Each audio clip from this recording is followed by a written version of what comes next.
욥기서 33장 24절에서 33절까지입니다. 32장에서 내가 할 말이 너무나 많아가지고 내 입안에 지금 말이 가득 차오르고 있는데 마치 포도주가 발효되어가지고 포도주 통이 터질 것 같은 그런 지금 상황에 내가 놓여 있다. 욥과 친구들이 하는 얘기를 내가 다 들었다. 그리고 나에게도 분명히 할 말이 있다. 욥의 세 친구들보다도 욥보다도 나이가 가장 어린 사람이 엘리후입니다. 그런데 엘리후는 그 세 친구와는 다르게 아주 좀 특별합니다. 논리가 분명한 메시지를 가지고 있고, 그리고 상대방을 설득하려고 하는 의지도 있고, 그리고 상대방의 말을 들어보려고 하는 그런 열려진 자세를 가지고 있었습니다. 32장 끝에 보면은 내가 아첨의 말을 난 하지 않겠다. 나는 진실을 말할 것이다. 욥 당신이 한 얘기에 대하여 내가 다 들었기 때문에 내가 분명히 지금 이해를 하고 있다. 소화가 안 되는 얘기를 자꾸 하게 되면 듣는 사람이 소화가 안 돼요. 그러니까 상대방에게 어떤 얘기를 할 때 나도 제대로 이해도 안 되고 소화도 안 된 얘기를 막 하면요, 자기도 헷갈리고 듣는 사람은 더 헷갈려요. 지금 엘리후는 그동안에 했던 얘기들을 전부 다 들었어요. 그리고 충분히 소화를 시켰어요. 충분히 생각해 봤어요. 그리고 지금 얘기를 하고 있는 겁니다. 저도 목회 초년생 때에 어떤 때는 내가 하는 얘기를 나도 모르고 할 때가 있었고, 그러다 보니까 상대방도 모르고 나도 모르고 그럴 때도 있었습니다. 그러면서 점점 말씀에 눈도 뜨고 또 더 노력하게 되고 이렇게 했거든요. 그 영국의 유명한 이 복음주의 신학자이고 설교자인 존 스타트 목사님, 근데 그분이 이런 얘기를 했어요. 설교자는 어린아이에게 말을 하고 있는 아버지의 마음으로 풀어야 된다. 어린아이를 앞에다 놔두고 아버지가 자기 친구들하고 하는 말을 막 쓰게 되면 그건 완전히 방언이죠.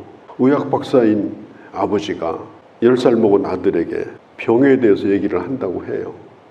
그러면 그 의학 용어가 참 어렵잖아요. 그러면 완전히 그건 외래어죠. 그러니까 상대방하고 소통을 하려고 하면 일단은 알아듣는 얘기를 해야 돼요. 실력이라는 건 뭐냐? 어려운 걸 어렵게 가르치는 사람은 실력이 없는 사람이에요. 정말 어려운 얘기를 한 번에 딱 알아듣게 가르치는 거, 그게 진짜 실력입니다.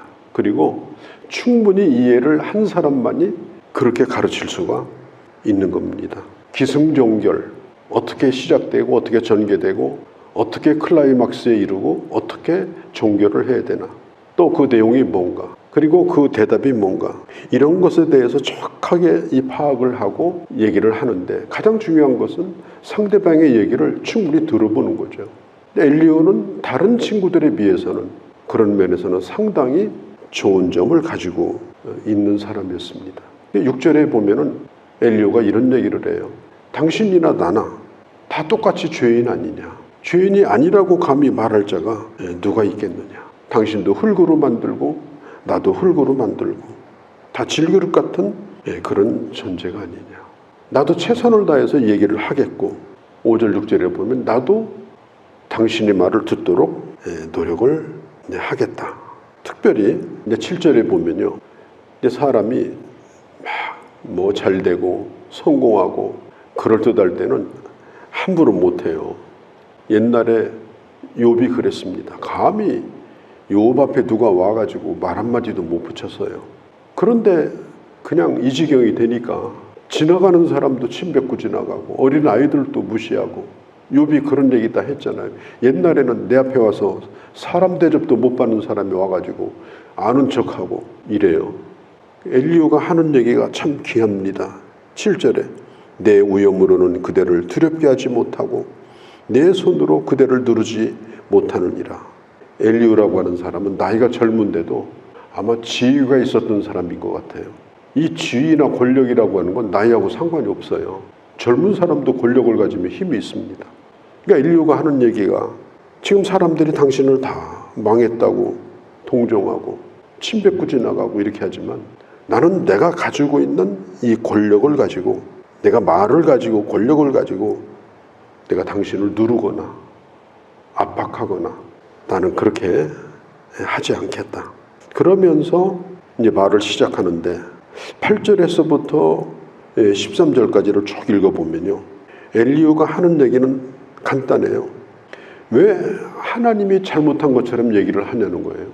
계속해서 뭐 하나님이 나를 이렇게 뭐 원수처럼 내 목을 누르고, 그 욥이 했던 얘기를 지금 똑같이 지금 10절 11절에 하고 있는 거예요. 참으로 하나님이 나에게서 잘못을 찾으시며 나를 자기의 원수처럼 여기사 내 발을 착고에 채우시고 내 모든 길을 감시한다 하였느니라. 내가 그대에게 대답하리라. 이게 무슨 얘기인가 하면, 지금 당신 얘기를 들어보니까 꼭 하나님이 잘못한 것처럼 이상하게 지금 얘기를 하지 않느냐. 하나님이 지금 잘못한 거냐. 우리가 힘들고 어려우면 그렇게 합니다. 하나님이 잘못한 것처럼. 또 힘들고 어려우면 교인들도 교회가 잘못한 것처럼. 그러니까 엘리후가 하는 얘기가 그런 얘기예요. 하나님이 이렇게 나를 흠을 잡으려고 10절에 또 원수처럼 나를 붙들어가 착고에 채우고 나를 이 지경을 지금 하나님이 만든 거다. 엘리후가 지금 묻는 거예요. 13절에 하나님과 논쟁하겠느냐? 13절에 하나님께서 사람의 말에 대답하지 않으신다 하여 어찌 하나님과 논쟁하겠느냐? 그럼 하나님이 당신하고 다 상의해가지고 허락을 받고 일하고, 당신 도장 맡아가지고 당신 의사 따라서 일하고, 하나님이 그런 분이냐? 그런 분이 아니지 않느냐? 하나님이 대답을 안 하신다고 해서, 하나님이 침묵을 한다고 해서 마치 하나님이 뭔가 잘못하는 것처럼 이렇게 자꾸 따지고 이렇게 자꾸 논쟁하고 하나님을 향하여 이렇게 달려드는 것은 내가 볼 때는 당신이 잘못하는 거다. 하나님 앞에서는 모든 사람이 다 죄인이다. 나도 그렇고 당신도 그렇고. 사람이 아무 말 안 하고 숨만 쉬고 있을 때도요, 머릿속으로 죄를 짓고 있는 게 사람이에요. 사람은 그렇게 본질적으로 악하고 죄로 흘러가는 게 인간이에요. 그런데 이 욥을 보면 처음부터 끝까지 일관된 논리가 나는 죄인이 아니다. 그리고 문제가 있다면 하나님이 문제가 있는 것 같다. 나한테는 문제가 없다. 그런 논리를 가지고 하나님과 논쟁하겠느냐. 인간은 흙으로 만들어졌다. 6절에 하나님은 흙으로 이런 그릇 저런 그릇을 만드십니다. 하나님 토기장이에요. 그래서 로마서 9장에 보면 이런 얘기를 하죠. 하나님이 야곱이라는 그릇을 만들고 에서라는 그릇을 만들었어요.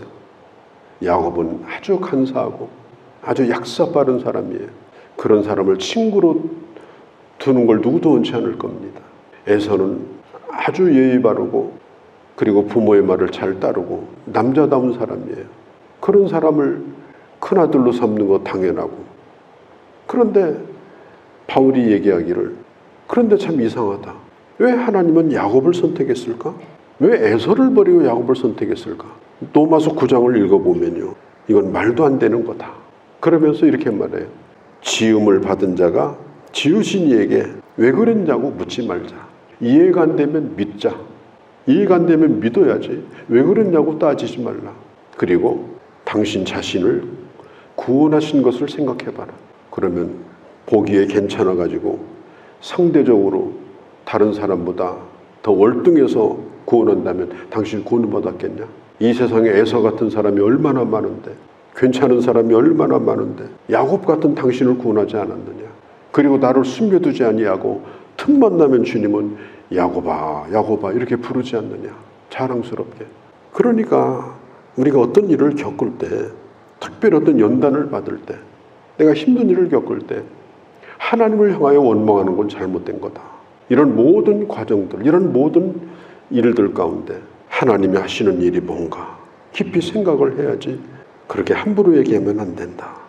그리고 14절서부터요, 어떤 말씀이 나오는가 하면 하나님은 한 번 말씀하고 다시 말씀하시되 사람은 관심이 없다. 그러면서 15절에 침상에서 졸며 깊이 잠들 때나 꿈에나 환상을 볼 때, 그리고 16절에 어떤 때는 사람의 길을 여시고 경고로서 두렵게 하고. 하나님은요, 한 개인 개인에게 끊임없이 말씀하시는 분이에요. 여러 가지 방법을 통해서.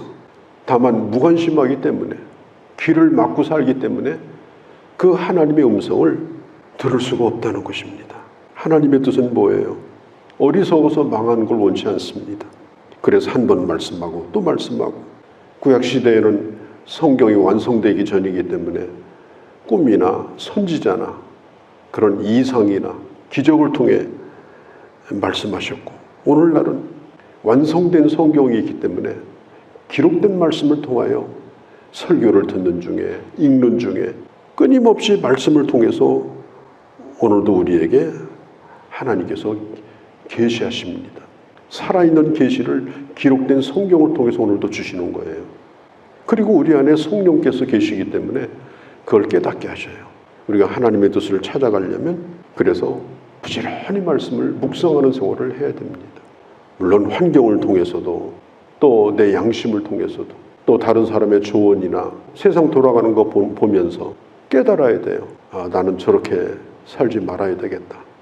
또 좋은 일이 있으면 나도 저렇게 살겠다. 일반적인 교훈을 받는 거예요. 특별히 기도하는 가운데, 어떤 문제를 놓고 기도하는 가운데 하나님은 기도 중에 하나님께서는 깨닫게 하시고 갈 길을 가르쳐 주시는 것입니다. 그래서 16절에 길을 열어주시고 경고로서 두렵게 하십니다. 항상 우리로 하여금 그렇게 하시는 분이에요, 하나님은. 그런데 그걸 막고 있는 게 뭐냐? 가장 결정적인 게 교만이에요. 17절에 이는 사람이 그의 행실을 버리게 하려 하심이며 사람의 교만을 막으려 하심이라. 하나님의 말씀을 못 듣게 만드는 가장 큰 원인이 뭐냐면 교만한 마음입니다. 아니 뭐 옛날에 다 들었는데 뭐 내가 다 알고 있는 말씀인데 뭐, 그 교만이 그 사람을 망하게 하는 거예요. 가장 심각한 병이 교만입니다. 그래서 하나님 그걸 꺾으시는 거예요. 겸손하게 만드시는 거예요. 그 가운데 하나가 오늘 여기 보면은 혹은 사람이 19절에 병상의 고통과 뼈가 늘 수심의 징계를 받나니 생명은 음식을 싫어하고 마음은 별미를 싫어하고 살은 파래하여 보이지 아니하고 뼈만 나타나고 마음은 구덩이에, 마음이 절망에 빠져요. 생명은 멸하는 자에게 가까워졌느니라. 죽을 것 같은 거예요. 참 이런 일들을 우리는 겪게 됩니다. 지금 욥도 이런 일을 겪게 돼요. 죽음이 눈앞에 천당이 왔다 갔다 하는 그런 일을 욥도 겪고, 또 우리도 살다 보면은 이런 일을 겪게 되어집니다. 왜 이렇게 할까? 왜 사경을 넘나들게 할까? 왜 내게 고통이 오는 걸까? 육체적 고통뿐이겠습니까? 마음의 고통도 마찬가지죠. 그것은 바로 우리 자신을 깨닫게 하시려는 것입니다. 25절 그런즉 그 살이 청년보다 부드러워지며 젊음을 회복하리라. 그는 하나님께 기도함으로 하나님의 은혜를 베푸사 그로 말미암아 외치며 하나님의 얼굴을 보게 하시고 사람에게 공의를 회복시키느니라. 그러니까 우리 몸을 고통스럽게 하는 것도 제가 앞에서 얘기하는 것처럼 하나님이 우리에게 말씀하시는 방법 가운데 하나다. 나를 썩게 만들려고 하는 것이 하나님의 목적이 아니고 다시 회복시켜서 다시 그 새살이 나오게 하셔서 마음의 새살도 나오게 하시고 육체의 새살도 나오게 하시고 그리고 회복시켜서 나를 새롭게 하시려고 하는 하나님의 뜻이 거기에 있다. 그래서 우리는 고난 가운데 있을 때 하나님을 향해서 원망하거나 누구를 원망하거나 그렇게 하면 답이 없어요. 왜 이런 일들이 내게 오겠는가? 왜 이런 문제들이 내게 생기겠는가? 결과만 따지고 얘기하지 말고 나는 그런 원인 제공을 하지 않았는가? 상당 부분이 원인 제공을 한 거예요. 그래서 오늘 이런 일이 있는 거예요. 그 사람이 잘못된 것도 마찬가지고. 그래서 우리는 누구에게 모든 걸 다 덮어 씌우는 일을 하면 안 됩니다. 자신을 돌아보고 그리고 하나님을 상대하여 그 문제를 풀어가려고 할 때 하나님께서 회복해 하시는 은혜를 베풀어 주신다고 분명히 약속을 하셨습니다. 29절에 실로 하나님이 사람에게 이 모든 일을 제3 행하시면 제3이 뭐예요? 반복해서. 하나님은 한 번으로 끝나는 게 아니에요. 반복해서 말씀하시는 거예요. 이 모든 일이 뭐예요? 잘 되는 일, 안 되는 일, 건강한 것, 병든 것, 성공하는 것, 실패하는 것, 그러니까 전도서 7장 24절에 보면 하나님께서 이런저런 일을 통해서 우리를 깨닫게 하신다고 그랬습니다. 그래서 잘 될 때는 하나님을 찬송하라. 힘들고 어려울 때는 깊이 생각해봐라. 하나님은 형통과 고난을 겸하여 보내주심으로 우리로 하여금 미래를 알지 못하게 하셨다고 전도서 7장에 말씀하셨습니다. 그 이유가 뭐냐? 18절에 그는 사람의 혼을 구덩이에서 빠지지 않게 하시며 안 죽게 하려고 하는 거예요. 그를 살려주려고 하는 거예요. 내가 오늘 어떤 일을 겪고 있다 하더라도 하나님 나를 죽이시는 게 목적이 아닙니다. 죽음의 길로 가는 것을 막고자.